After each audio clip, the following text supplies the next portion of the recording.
Hello, Jonathan Jimbo here. Just under 2 weeks ago, I announced that Beat the Bar is changing format to a series of monthly challenges, and this video is the announcement for the first one. So I mentioned in a previous video that the challenge will be called Salvation of the Damned, and I mentioned in a comment in that video that the damned is us, and so it is us that are imprisoned in the abyss, and we must do everything to escape. We can either go via desolation or purgatory.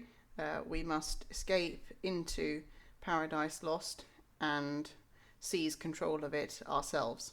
So that's the backstory, but how does this translate into a Beat the Bar challenge? So you must start in the abyss, and the aim is to complete an entire cycle.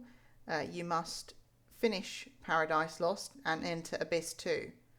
But as this is a Beat the Bar challenge, there is also a scoring bar you must beat, and that is 120,000 points. However, new to this challenge is a maximum time limit. You have 25 minutes to achieve your goal, or else the forces of the abyss will drag you back in kicking and screaming. So that's the essence of the challenge, but there are a couple of additional rules. The first is that pits are not allowed. The second rule is that you must start your run by showing your score of 0, and this is before you're allowed to leave the very first save circle or fire your first teleport arrow. Your run begins the very moment you stop showing 0. To finish your run, within the start save circle in Abyss 2, you must again show your score, having beaten the bar of 120,000 points. Your time ends as soon as your score is visible. It is very important you start your run in this way. I will be quite strict. If your run isn't started in this way, then I will assign a time penalty, and that could very well cause you to fail the challenge. The final rule is your run must be recorded. You can do that using the very basic record button on your quest. Audio syncing is not required, neither is fancy editing or adding a timer or anything like that. Now, as content creators, that's something we like to do to make our run more exciting to watch, but if you want to submit, that's not required. Just simply record it and the raw footage will suffice. So for the base challenge, that's all you need to know. If you just want to pass the challenge, then you can stop the video right there and have a go. So not only is Salvation of the Damned a challenge, it is also a community competition. How is it a community competition, you might ask? And that is via Puritan's Prestige Stars. So I announced in the previous video that you could earn up to 5 stars, and those are going to be dependent on the challenge. The more stars you earn, the higher you'll rank on the leaderboard, no matter how fast or slow your run time is, as long as it is within the 25-minute maximum. So now I will explain for this challenge how you will earn these stars. So to earn 1 star, you must do it with basic arrows only. Now that includes being able to slay Asmodeus, Anakim 2 and Gabriel 2 without using a special of any kind. Picking up armor, health, Titan, that kind of thing doesn't count. You are still allowed to pick up those health related items. These requirements will be cumulative, so if you want to get 2 stars, you also need to meet the requirements of 1 star. So to get 2 stars, you will need to enter the Asmodeus chamber with a score of 0, and now you must show on the video that your score is still 0 in the Asmodeus fight before Asmodeus rises out the lava. You have to be very careful when traversing to Asmodeus, because even if an exploding head explodes, that's still going to award you with a small sum of points. It also denies you of scoring from saving the orphan in the abyss. Now, to get 3 stars and up, this is why the difficulty of the challenge will start ramping up. So to get 3 stars, you must also do everything required of a 2-star run. However, you are not allowed to take HP damage. So losing armor is fine, but the moment you take HP damage, that's it. your run now drops to 2 stars.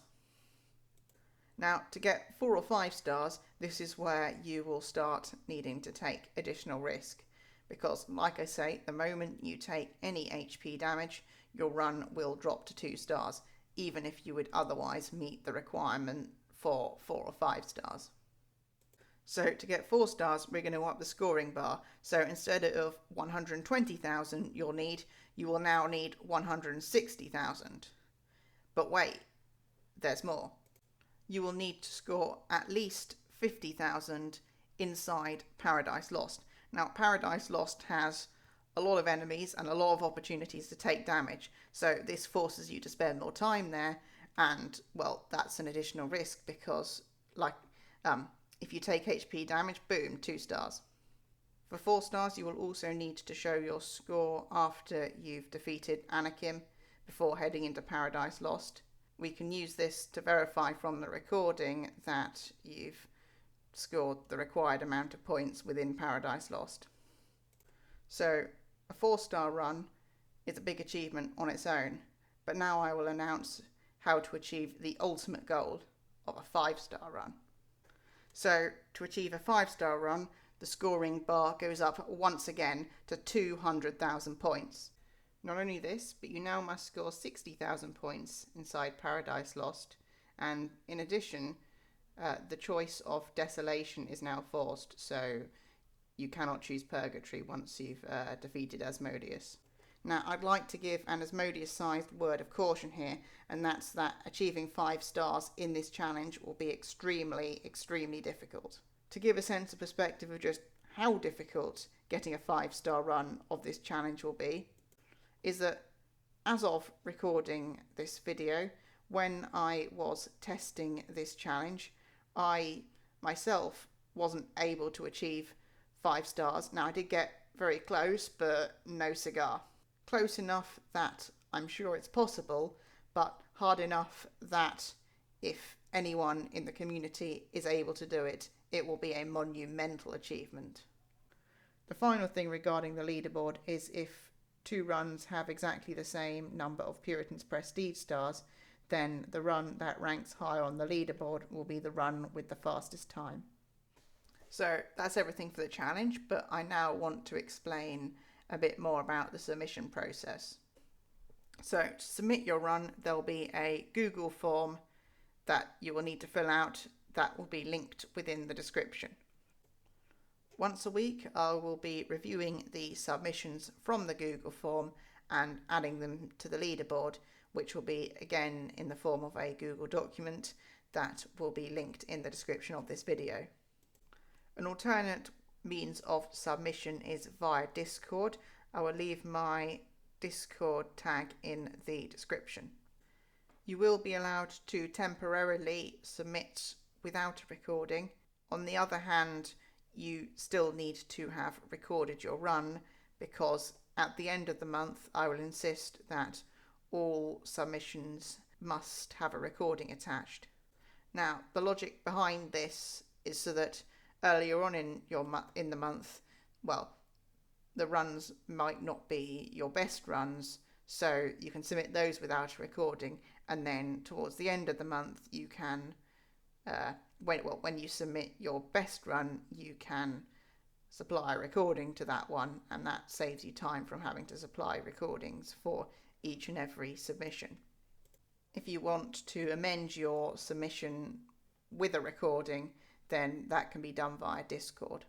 Finally, if your run is one of the top, you may be requested to supply a recording earlier than that, so that other people can see how on earth such a time was achieved. The final thing before I end the video will be the prize raffle that I mentioned in the previous video. So, how does this work?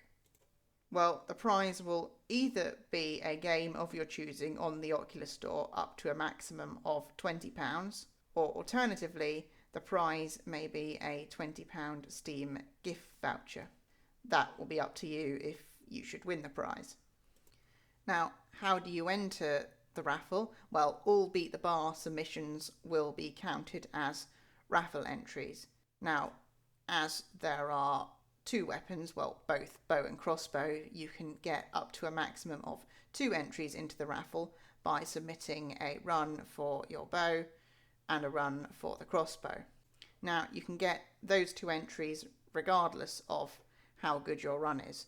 So even if you don't think you'll be at the top of the leaderboard, it's still very worth getting runs in for both weapons. Even if your main profile is in the middle of a main game run, I still recommend getting in a run of both weapons on an alternative profile.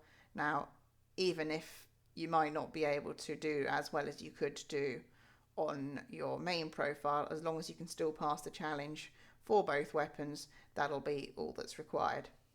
On the other hand, I do want to encapsulate a level of competition within the prize raffle, so the best run for the bow and the crossbow, note that I won't count towards this, so even if my run comes on top, then the second best will be counted as the top of the leaderboard.